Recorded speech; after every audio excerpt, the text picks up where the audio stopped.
Vent, pluie, bruit. Mince, mince, en arriver là et pas être capable de me rappeler de ce foutu code. Je peux t'aider si tu veux, Hippolyte.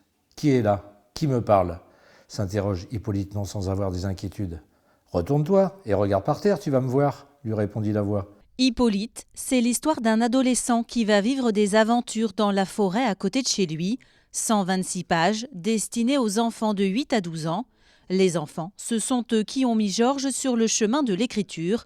Ce père de famille en inventait beaucoup pour ses garçons. Ma femme m'a dit un jour, pourquoi tu les écris pas, ces histoires, puisque tu les racontes et tu en inventes un peu à chaque fois. Pourquoi pas, ça a trotté dans ma tête et un jour en allant au travail, il y a un prénom qui m'est apparu comme ça, Hippolyte. Écrire et publier, pas facile pour un novice de se lancer. J'ai envoyé à des maisons d'édition connues, jeunesse. Le problème, c'est qu'ils demandent des sommes astronomiques, quoi. Avant même que le livre soit sorti, on est aux alentours de 2000 €, quoi. Georges s'est donc tourné vers l'auto-édition et il y a un mois, ses premiers exemplaires sont enfin arrivés à la maison.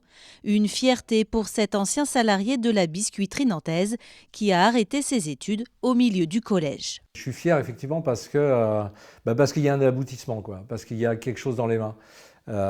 C'est vrai que quand le livre est arrivé par le courrier, par la poste, j'ai eu un moment d'hésitation. Et je me suis dit, je crois pas que c'est moi. Je me suis dit, parce que je pensais pas que j'étais capable de faire un truc comme ça, quoi. Ce sont aussi ces années de syndicalisme au sein de l'usine qui vont lui donner le goût de l'écriture, le sens de la formule. Quand on a un mandat syndical, quel qu'il soit, on a forcément une obligation envers les salariés qu'on représente.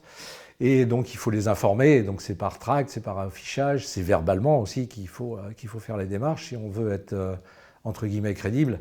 Mais effectivement, le syndicalisme par rapport à ça m'a beaucoup aidé parce que j'ai eu un parcours, effectivement, en termes scolaires qui n'a pas été d'un très haut niveau, puisque je me suis arrêté en 5e pour partir après sur un CAP. Alors, il n'y a pas de saut métier, c'était pour être pâtissier.